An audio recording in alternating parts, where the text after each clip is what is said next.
Mom said, "You're the most useless kid we have." Everyone went quiet. I stood up and said, "Then stop calling me every time you need money." Her face dropped and the whole room froze. I genuinely thought last Christmas was finally going to be my moment, a chance to share amazing news, to finally make my family, especially my mom, proud of me. I was engaged to the man of my dreams and had just landed a huge promotion at work, something I'd poured 3 years of my life into. But instead, that night blew everything apart between us. And honestly, it was probably the best thing that ever happened to me. To really get it, you need to understand what it was like growing up. I was always the middle child, which in my family meant I was practically invisible. My older brother, Michael, was the golden boy. In my mother Patricia's eyes, he could do no wrong. He's a doctor now, and she never, ever lets anyone forget it. Then there was Karen, my younger sister. The precious baby, the little princess who got away with absolutely everything and grew up to be a successful lawyer. And me? Linda, stuck right in the middle, constantly scrambling, desperate to earn even a fraction of the attention and love they seemed to get so effortlessly. From the time I was old enough to grasp our family dynamics, I knew I had to work twice as hard for half the recognition. Michael could bring home B's and get praised, but I had to maintain straight A's just to earn a simple nod of acknowledgement. When Karen threw tantrums and broke things, it was cute. She was just expressing herself. But if I so much as raised my voice, I was being disrespectful and needed an attitude adjustment. I remember spending countless hours in high school working part-time jobs at the local grocery store and tutoring younger kids. Not because we needed the money, but because I truly thought if I could contribute financially, maybe, just maybe, my parents would finally see my value. I saved every penny to buy my mom flowers on Mother's Day, jewelry for her birthday, and thoughtful Christmas gifts I'd spend weeks picking out. Michael and Karen?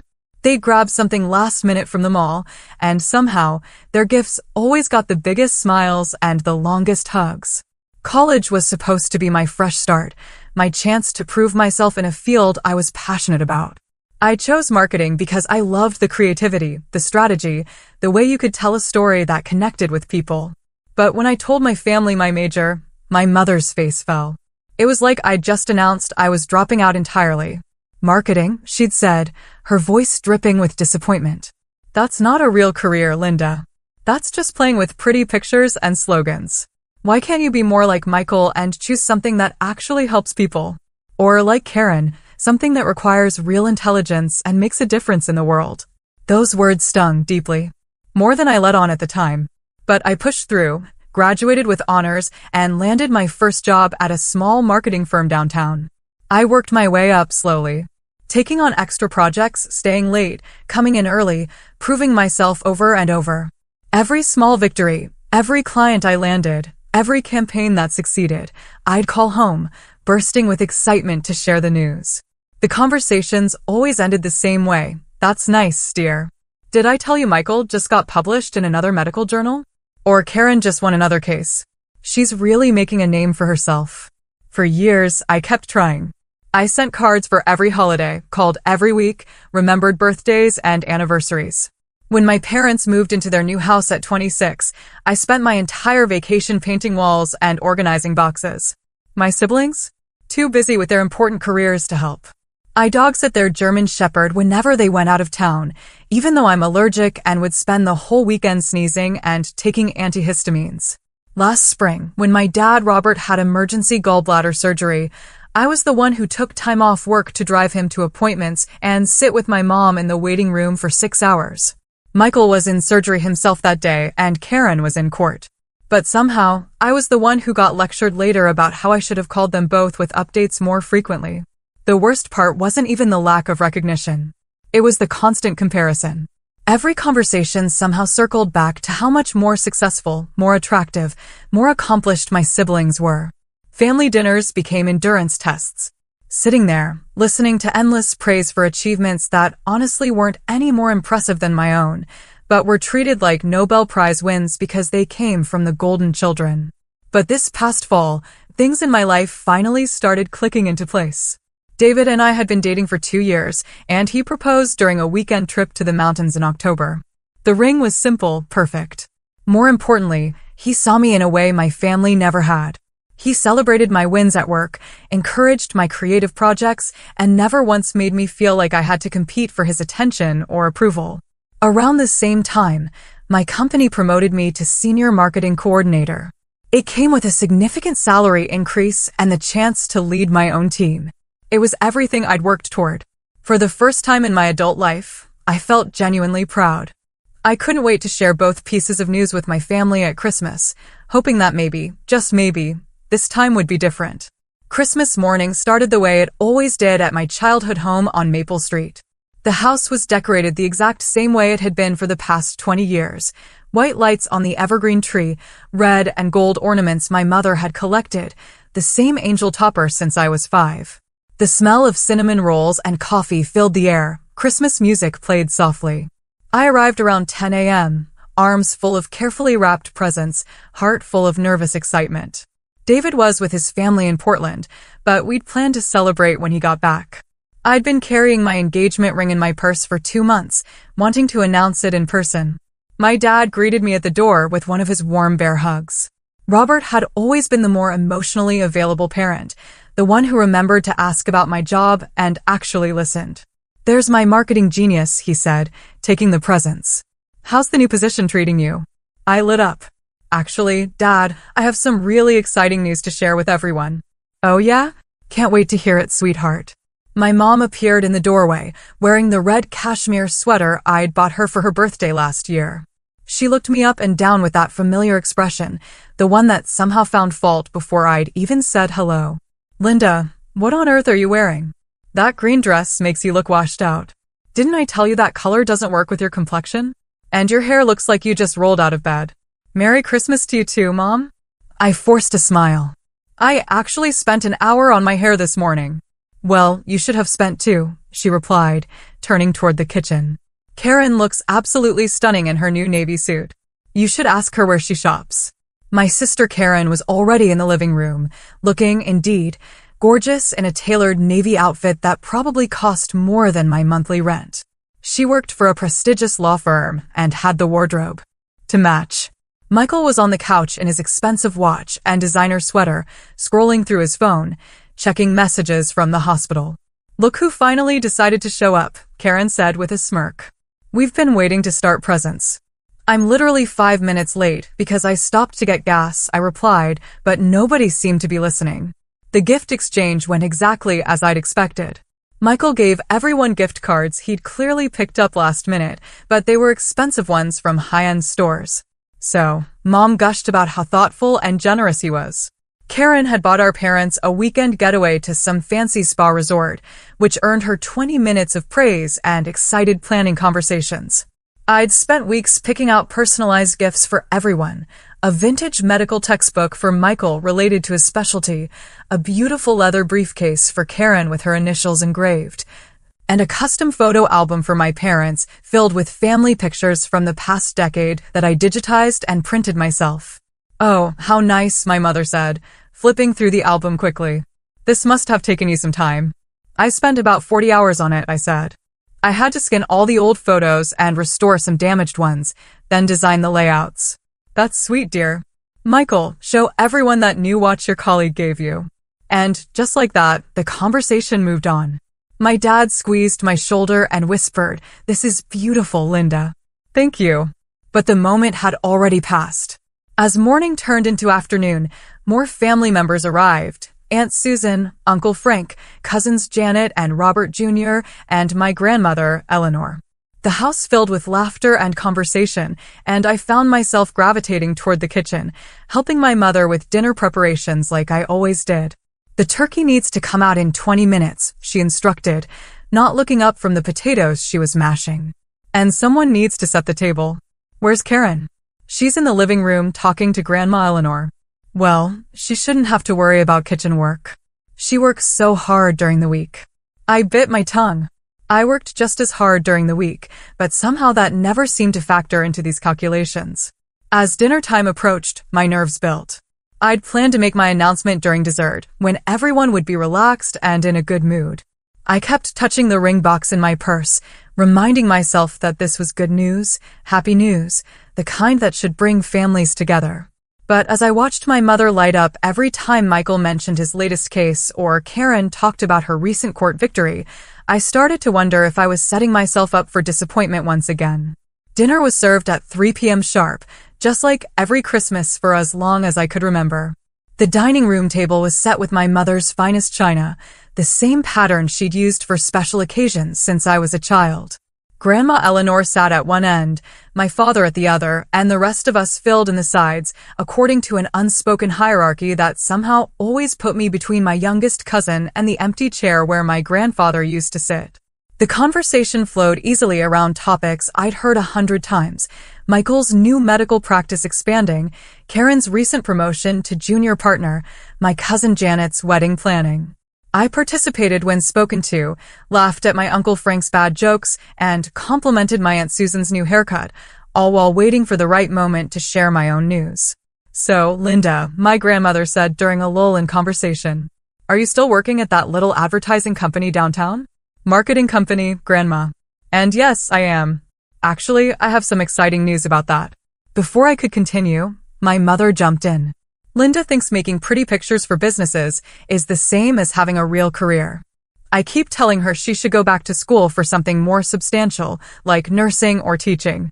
"Marketing is a real career, Mom," I said, trying to keep my voice even.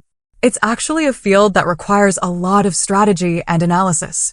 I just got promoted to senior coordinator, which means I'll be leading my own team." "Oh, that's wonderful, honey," my Aunt Susan said kindly. "Congratulations." "Thank you. And actually, I have even bigger news than that." I reached into my purse and pulled out the small velvet box, my heart pounding so hard I was sure everyone could hear it. This was it. The moment I'd been planning for weeks. David proposed. I announced, opening the box to reveal the beautiful solitaire ring. "We're engaged." The reaction wasn't quite what I'd hoped for. There was a moment of silence, then polite congratulations from most of the table. My father's face broke into a genuine smile, and my grandmother reached over to squeeze my hand. But my mother's expression remained unchanged, almost bored. "When did this happen?" Karen asked. "In October. We went to the mountains for a weekend, and he proposed during a hike to this beautiful overlook. It was perfect." "October," my mother said, her voice sharp. "You've been engaged for 2 months, and you're just telling us now?" "I wanted to tell you in person, as a family." "Well, that's just typical of you, Linda. Always so secretive, always keeping things to yourself. No wonder we never know what's going on in your life." I felt the familiar sting of criticism disguised as concern. "I'm not secretive, Mom. I call every week. I just wanted this to be special." "What does David do again?" Michael asked, though I'd told him at least 3 times. "He's a high school English teacher."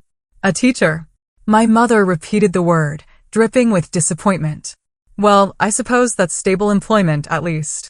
The way she said it made it clear what she was thinking. Not impressive enough, not successful enough, not good enough for her daughter. Never mind that David was kind, intelligent, funny, and treated me like I was the most important person in his world.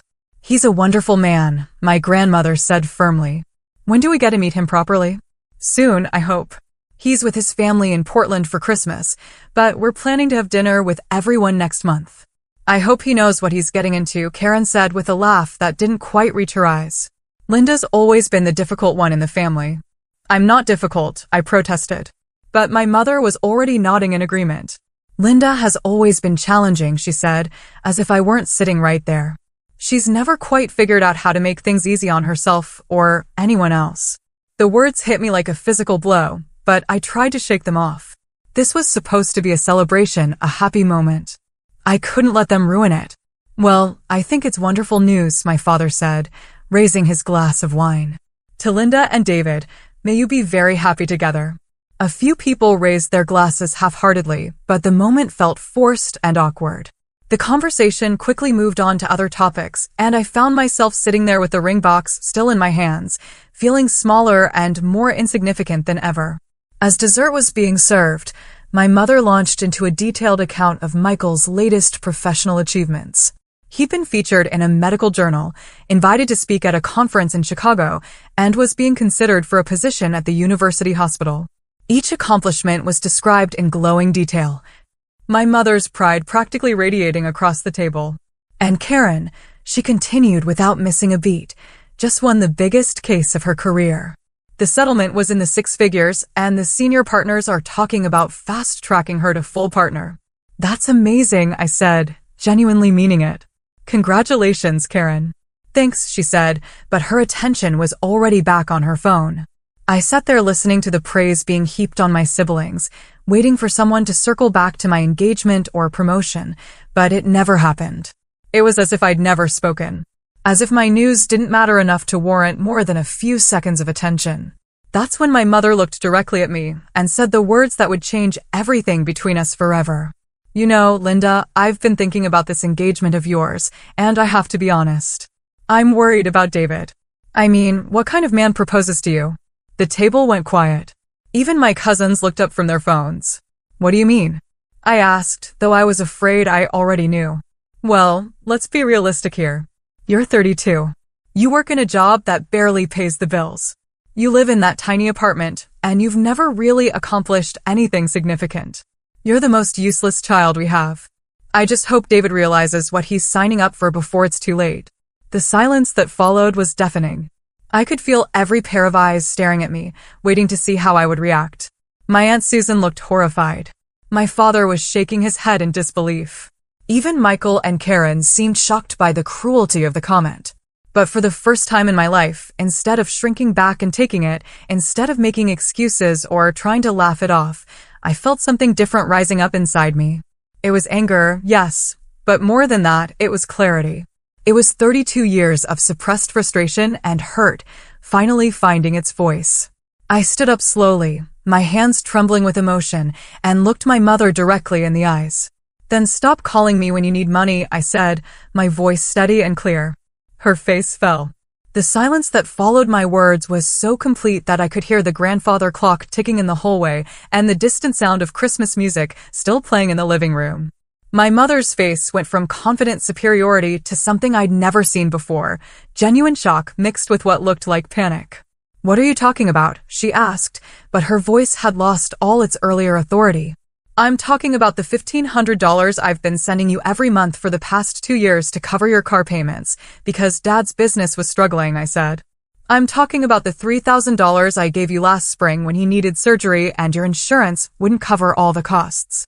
I'm talking about the $2,000 I sent to help pay for Karen's bar exam fees, because she'd already spent her trust fund on that trip to Europe. I reached into my purse and pulled out my phone, opening my banking app with fingers that were surprisingly steady despite the adrenaline coursing through my veins. Want to see the receipts? I continued, holding up the screen. Because I have them all right here. Every transfer, every check, every emergency loan that somehow never got paid back. My Aunt Susan was staring at me with her mouth slightly open. My Uncle Frank had put down his fork and was listening intently. My grandmother was nodding slowly, as if pieces of a puzzle were finally clicking into place. Linda, my father started, but I wasn't finished. Remember last Christmas when Michael's student loans went into default because his new practice wasn't bringing in enough money yet? Who do you think paid those off? It wasn't Mom and Dad, because they were still recovering from Dad's medical bills. It was me. For $1,000 that I'd been saving for a down payment on a house. Michael's face had gone pale. Linda, I didn't know. Of course, you didn't know. Because Mom made me promise not to tell anyone. She said it would embarrass you, and that I should just consider it my contribution to the family. My contribution? As if I haven't been contributing my entire adult life. I turned back to my mother, who was opening and closing her mouth like she was trying to find words that wouldn't come. You want to know what kind of man proposes to someone like me? The kind who sees that I've been single-handedly keeping this family financially afloat while working my supposedly meaningless job and living in my supposedly pathetic apartment. The kind who recognizes that maybe, just maybe, I've been sacrificing my own financial security and dreams to take care of everyone else. I never asked you to, my mother began weakly. You absolutely did ask. You called me crying about the car payments. You called me panicking about Dad's surgery. You called me begging for help with Karen's fees. And every single time I helped. Because that's what families do. But apparently, that's what the useless child does while the successful ones get all the credit and none of the responsibility. Karen finally spoke up, her voice small. I didn't know you paid for my bar exam. Because I wasn't supposed to tell you. Just like I wasn't supposed to tell anyone about the money I've been lending mom and dad, or the payment I made on Michael's loans, or the countless other times I've bailed this family out of financial trouble. I opened my banking app again and started reading actual numbers and dates. September 15th, 2022, $1,500 to Patricia Walsh for car payment. October 3rd, $1,500 to Patricia Walsh for car payment. November 7th, $2,000 to Robert Walsh for medical expenses. December 19th, $1,500 to Patricia Walsh for car payment. My father was staring at my mother with an expression I'd never seen before. Patricia, is this true? It's not what it sounds like, she said quickly. Linda was just helping out temporarily while we got back on our feet. Temporarily? I laughed, but there was no humor in it. It's been 2 years, Mom. 2 years of monthly payments. 2 years of me prioritizing your financial stability over my own. 2 years of me living paycheck to paycheck while you drove around in a car I was paying for, complaining about how unsuccessful your useless daughter is. My grandmother reached across the table and grabbed my hand. Honey, why didn't you tell any of us about this? Because I thought if I could just help enough, if I could just prove my value to this family in some way, maybe I'd finally earn the love and respect that Michael and Karen seemed to get for free. I thought if I could be useful, even if it was just financially, maybe Mom would stop looking at me like I was a disappointment. The tears I'd been holding back for years were finally coming. But they weren't tears of sadness anymore. They were tears of release, of finally speaking a truth I'd been carrying alone for so long. You want to know what David sees in me? I continued, my voice growing stronger. He sees someone who's been working 2 jobs to support her family while they belittle her career. He sees someone who's been giving up her own dreams and financial goals to make sure everyone else in her family is okay. He sees someone who's been the real backbone of this family while being treated like she's worthless. Michael was shaking his head. Linda, I had no idea. If I'd known you were the one who paid off my loans, you'd what? You'd have treated me with basic respect?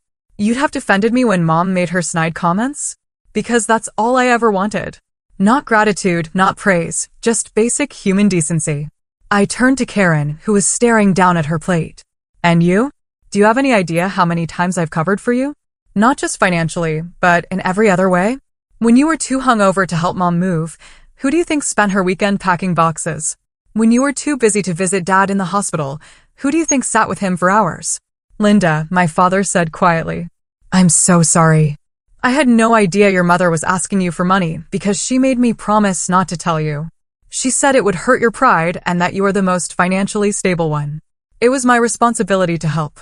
Funny how I went from being the most useless to the most financially stable, depending on what she needed from me. My mother finally found her voice again. You're being dramatic, Linda. Families help each other. That's what we do. No, Mom. What families do is support each other emotionally and treat each other with respect. What you do is take my money while telling everyone how worthless I am. What you do is use me as a financial safety net while treating me like an embarrassment. I stood up and pushed my chair back from the table. Well, congratulations. You're about to find out exactly how useless I really am, because as of today, the Bank of Linda is permanently closed. The aftermath of my revelation was immediate and chaotic. As soon as I announced that I was done being the family's financial safety net, multiple conversations erupted around the table simultaneously. My Aunt Susan was demanding to know how long this had been going on. My Uncle Frank was asking my father if he knew about the money. My grandmother was looking at my mother with an expression of deep disappointment. Linda, wait, my mother said, standing up as I gathered my purse and coat. Let's talk about this privately. There's no need to air our family business in front of everyone. Our family business? I turned back to face her. You mean the family business where you humiliate me in front of these same people every chance you get? The family business where you announce to everyone that I'm the most useless child you have? I think they're entitled to know the truth about how this family really operates. You're being vindictive, she accused, but her voice was shaking. I'm being honest. For the first time in my adult life, I'm being completely honest about what's been happening in this family. And if that makes you uncomfortable, maybe you should ask yourself why. My cousin Janet spoke up from across the table. Linda, are you serious about the money? You've really been supporting them financially. Dead serious. I can show you bank statements going back years if you want proof. My father was staring at my mother with a mixture of confusion and anger. Patricia, we need to talk right now. Not in front of everyone, she hissed. Why not? You had no problem discussing Linda's failures in front of everyone. You had no problem announcing to the entire table that she's useless. So why is it suddenly inappropriate to discuss the truth?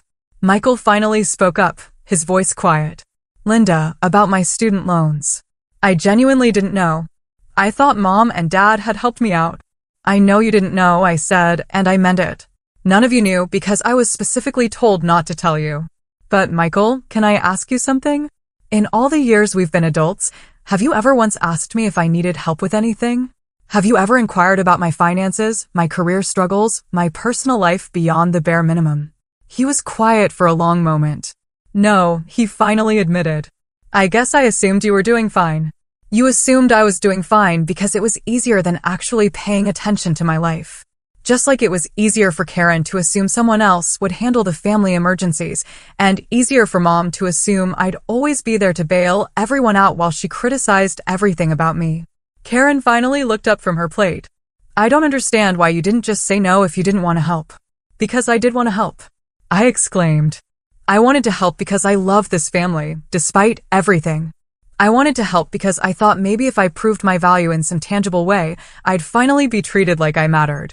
But I see now that no amount of financial support was ever going to change how you all see me. My grandmother cleared her throat, and the room went quiet. When Eleanor Walsh spoke, people listened. She'd been the matriarch of our family for as long as I could remember, and her opinion carried weight. Patricia, she said, her voice stern in a way I rarely heard. I am deeply disappointed in you. This young woman has been sacrificing her own financial security to help this family, and you've been treating her like she's worthless. That's not just ungrateful, it's cruel. Mother, you don't understand the whole situation, my mom started. I understand enough. I understand that Linda has been working 2 jobs to support herself and apparently half this family, while you've been telling everyone who'd listen that she's not good enough. I understand that she just announced her engagement, which should be one of the happiest moments of her life, and instead of celebrating with her, you used it as an opportunity to tear her down. The room was silent, except for the sound of my mother's rapid breathing. I'd never seen her called out so directly by her own mother before. And another thing, my grandmother continued, I've watched this girl grow up, and she's never been anything but kind, generous, and hardworking. If she's the most useless child you have, Patricia, then you have no idea how to measure a person's worth. My Aunt Susan nodded emphatically. I have to agree with Mom. Linda, I had no idea you were dealing with all of this. I always wondered why you seemed so stressed during family gatherings. I wasn't stressed, I said quietly. I was exhausted. Emotionally, financially, physically exhausted from trying to be enough for a family that had already decided I never would be. My mother made one last attempt to regain control of the narrative. Linda, you're making this sound much worse than it is. We're family. We help each other. No, Mom. What families do is support each other emotionally and treat each other with respect. What you do is take my money while telling everyone how worthless I am. What you do is use me as a financial safety net while treating me like an embarrassment. I walked toward the door, but turned back one more time. My wedding is going to be beautiful. David and I are going to build a wonderful life together. And we're going to do it without the constant criticism and emotional manipulation that I've been accepting as normal for the past 32 years. Anyone who wants to be part of that life with respect and kindness is welcome. Anyone who doesn't can keep my phone number for emergencies, but don't expect me to answer. And with that, I walked out of my childhood home, leaving behind a table full of shocked faces and a mother who was finally experiencing what it felt like to be the one left speechless. The week following Christmas was unlike anything I'd ever experienced. My phone started ringing before I even made it home that evening, and it didn't stop for days. But for the first time in my adult life, I wasn't answering every call immediately. I wasn't dropping everything to manage other people's emotions or solve their problems. David had flown back from Portland 2 days early when I called him crying from my car in my parents' driveway. He found me sitting on my couch at 11 p.m. that night, still in my Christmas dress, staring at my phone as it buzzed with incoming calls and text messages. I can't believe I actually did that, I kept saying. I can't believe I finally said all of that out loud. I can, he said, pulling me close. I've been waiting for you to stand up to them for 2 years. I just didn't want to push, because I knew you had to get there on your own. But what if I was wrong? What if I was too harsh? Linda, he said gently, you've been paying your mother's car payment for 2 years while she told people you were useless. There's no universe in which you were too harsh. The messages started pouring in that night and continued for days. My father called first, his voice heavy with what sounded like genuine regret. Linda, honey, I had no idea your mother was asking you for money. I'm so sorry. If I'd known, Dad, it's not just about the money. It's about the way she's treated me my entire life. The money was just the final straw. I know, sweetheart. I've been thinking a lot about that since you left. And you're right. I should have stood up for you more over the years. I should have said something when she made those comments. It was the first real apology I'd ever received from anyone in my family, and it meant more than I could express. Michael called the next day. Linda, I feel terrible about the loan situation. I want to pay you back. It's not about paying me back, Michael.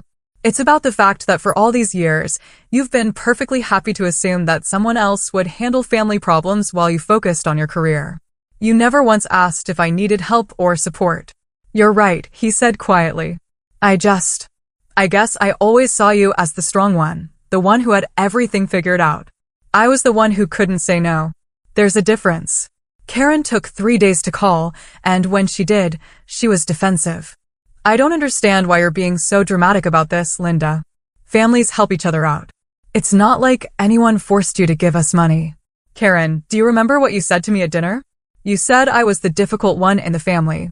Do you have any idea how that felt coming right after Mom called me useless? I was just joking around. It wasn't a joke to me. It never is. Do you realize that between you and Michael, I can't remember the last time either of you said something genuinely kind about me? The last time you supported me or celebrated something good happening in my life. She was quiet for a long moment. I guess I never thought about it that way. That's the problem. None of you think about it. You take my support for granted while treating me like I'm the burden. My mother, predictably, was the most persistent. She called 6 times on December 26th alone, leaving increasingly frantic voicemails. Linda, this is ridiculous. Call me back so we can discuss this like adults. Linda, you're being incredibly selfish. Your father is upset, and this is affecting the whole family. Linda, I don't know what's gotten into you, but this attitude needs to stop. We're your family. On December 28th, she tried a different approach. Linda, honey, I think I may have spoken too harshly at dinner. Maybe we can work something out about the money situation.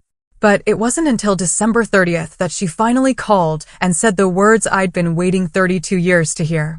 Linda, I was wrong. I'm sorry. I almost didn't answer the phone. I'd been screening her calls for days, and David had been encouraging me to take my time before engaging, but something about the 10th ring made me pick up. Hello, Mom. Linda, thank God. Please don't hang up. I need to talk to you. I'm listening. Your father and I have been talking, and I think I owe you an apology. A real one. I waited. What I said at dinner was unforgivable.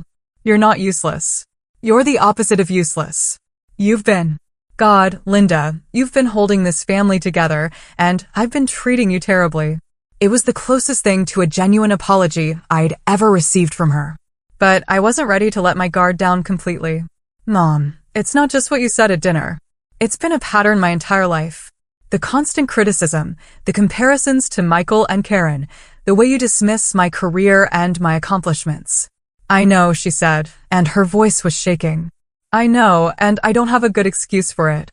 I think maybe I saw myself in you, and I was harder on you because of it. What do you mean? I was the middle child, too. I know what it's like to feel invisible, and instead of protecting you from that feeling, I think I made it worse. I think I pushed you harder because I wanted you to be stronger than I was. It wasn't a complete explanation, and it certainly wasn't an excuse, but it was the first time my mother had ever shown me any real vulnerability or self-awareness. The money stops, Mom. All of it. No more car payments, no more emergency loans, no more bailing anyone out. I understand. You're right to stop. We never should have put that burden on you. And the criticism stops, too. I'm not going to tolerate being belittled anymore, especially in front of other people. Okay, I'll try to do better. Don't try, Mom. Do better. Because if you can't, then David and I will build our life without this family's involvement. It was an ultimatum, but it felt necessary. For the first time in my life, I was setting real boundaries with consequences I was prepared to enforce. 3 months later, my life looked completely different. The constant financial stress was gone, replaced by something I'd never experienced before: actual savings. For the first time since college, I had money left over at the end of each month. David and I opened a joint savings account and started planning not just our wedding, but our future together. The emotional change was even more dramatic. Without the constant weight of family drama and financial obligations, I felt lighter, more confident, more like myself. My performance at work improved noticeably once I wasn't distracted by family emergencies and guilt-inducing phone calls. My boss noticed the change and hinted at additional promotion opportunities coming up. "You seem different lately," she said during my quarterly review. "More focused, more assertive in meetings. Whatever you're doing, keep it up." I was doing something I'd never done before: prioritizing my own well-being. The family dynamics shifted dramatically once the financial safety net was removed. My father, it turned out, had been completely unaware of the extent to which my mother had been borrowing money from me. When he discovered the full scope of it, he was furious. 2 years, Patricia. You've been taking money from our daughter for 2 years without telling me." They ended up going to financial counseling together, something that probably should have happened years earlier. My father took a part-time consulting job to supplement their income, and my mother finally admitted they'd been living beyond their means. Michael and Karen, meanwhile, were forced to confront their own assumptions about family support. Michael called me 6 weeks after Christmas with an update that surprised me. "I've been thinking a lot about what you said," he told me, "about how I never asked if you needed help. And you're right. I was so focused on my own problems that I never considered you might have your own." "I appreciate you saying that," I replied. "I want to do better. And I want to start by asking, is there anything you need help with? Anything I can do to support you?" It was such a simple question, but it was the first time any of my siblings had ever asked it. We ended up having a 2-hour conversation about my career goals, my relationship with David, and my plans for the future. For the first time as adults, Michael seemed genuinely interested in my life as a person, rather than just as a family obligation. Karen took longer to come around. She was still defensive about the money situation and seemed to view my boundary setting as a personal attack rather than a necessary change. But even she eventually started to shift her perspective, especially after a conversation with our grandmother. Eleanor had apparently given both of my siblings quite the talking to about their treatment of me over the years. "Your sister has been sacrificing for this family while you two were building your careers," she'd told them. "The least you can do is treat her with the respect she deserves." My relationship with my mother remained the most complicated. She was clearly trying to change her behavior, but decades of ingrained patterns don't disappear overnight. She'd catch herself mid-criticism and apologize, or make an effort to ask about my work in a way that didn't sound dismissive. It felt forced at first, but gradually it started to feel more genuine. The real test came when David and I started planning our wedding. I'd been dreading the inevitable commentary and attempts to control the process. But to my surprise, my mother mostly kept her opinions to herself. When she did offer suggestions, she prefaced them with things like, "just an idea," or "only if you think it would work." "I like the photographer you chose," she said during one of our planning sessions. "The samples you showed me are beautiful."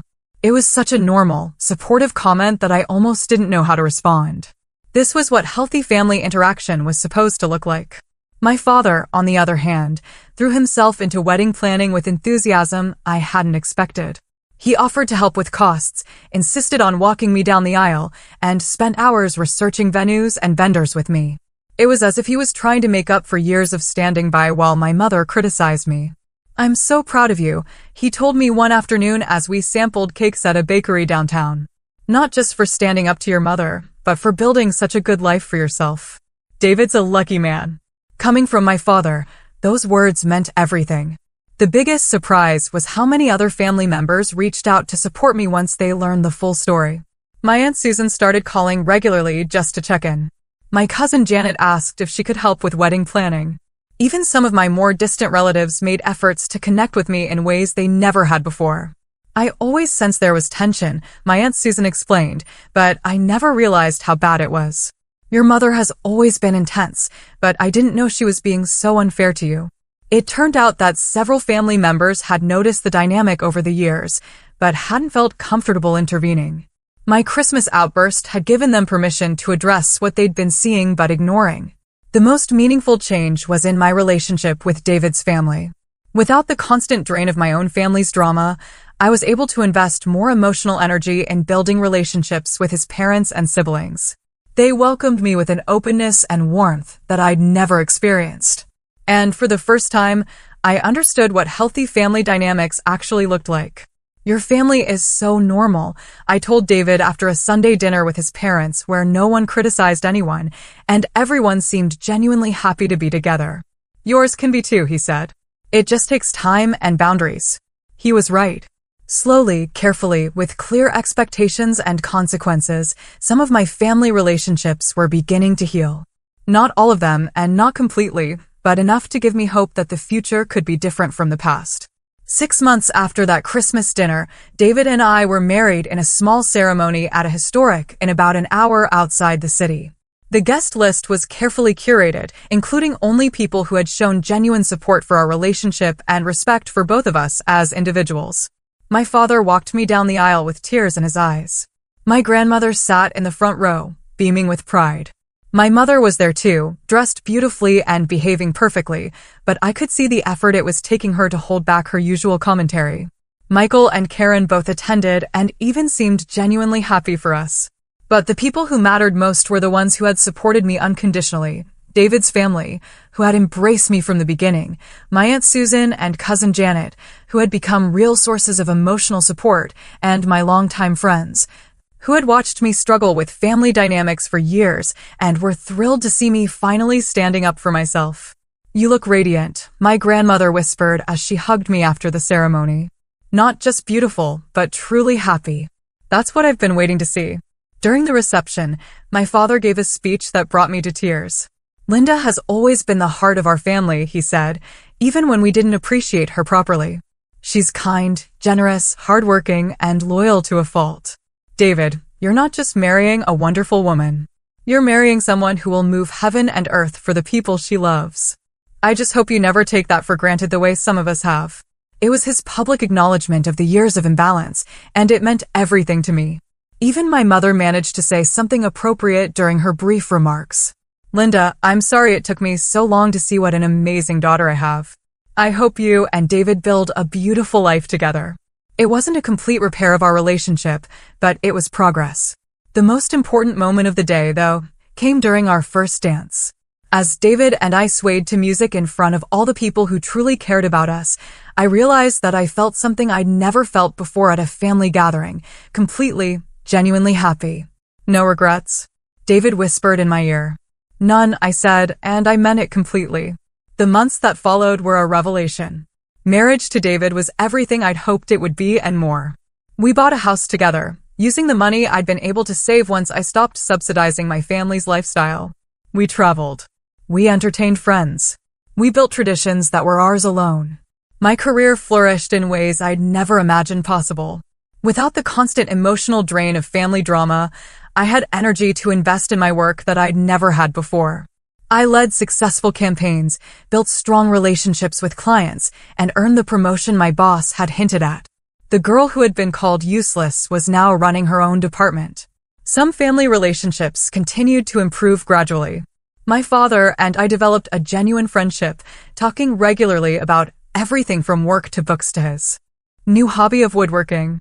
Michael made real efforts to be present in my life, calling to check in and even asking for my advice on personal matters. My grandmother became one of my closest confidants, someone I could talk to about anything without fear of judgment.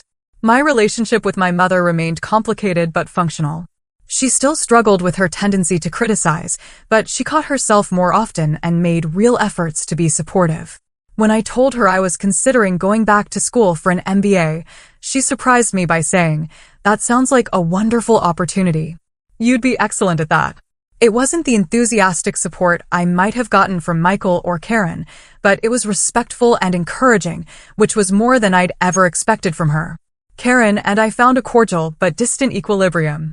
We were polite at family gatherings and exchanged pleasantries, but we never developed the close relationship I'd hoped for. That was okay though. I'd learned that not all family relationships can be fixed, and that's not necessarily a reflection of personal failure. The most profound change was internal. For the first time in my adult life, I wasn't constantly seeking approval or trying to prove my worth.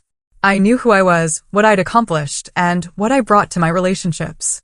David's love and respect had shown me what it felt like to be valued for who I truly was. And I'd learned to value myself the same way. One evening, almost a year after our wedding, David and I were having dinner when my phone rang. It was my mother, which wasn't unusual by then, but something in her voice was different. "Linda, I need to tell you something," she said. "Your father and I were at the grocery store today, and I ran into Mrs. Henderson from down the street. She was asking about you, and I found myself telling her about your promotion and your new house and how proud I am of you. And then I realized I don't think I've ever actually told you that." "Told me what, Mom?" "That I'm proud of you. That I've always been proud of you, even when I was too stubborn or too focused on what I thought success should look like to admit it. You're an incredible woman, Linda. You're kind and strong and successful and generous, and I'm sorry it took me so long to say that out loud." It was the conversation I'd been waiting for my entire life. And it came at a time when I no longer needed it to feel complete. But that made it even more meaningful, because it felt genuine rather than desperate. "Thank you, Mom," I said. "That means a lot. I love you, sweetheart."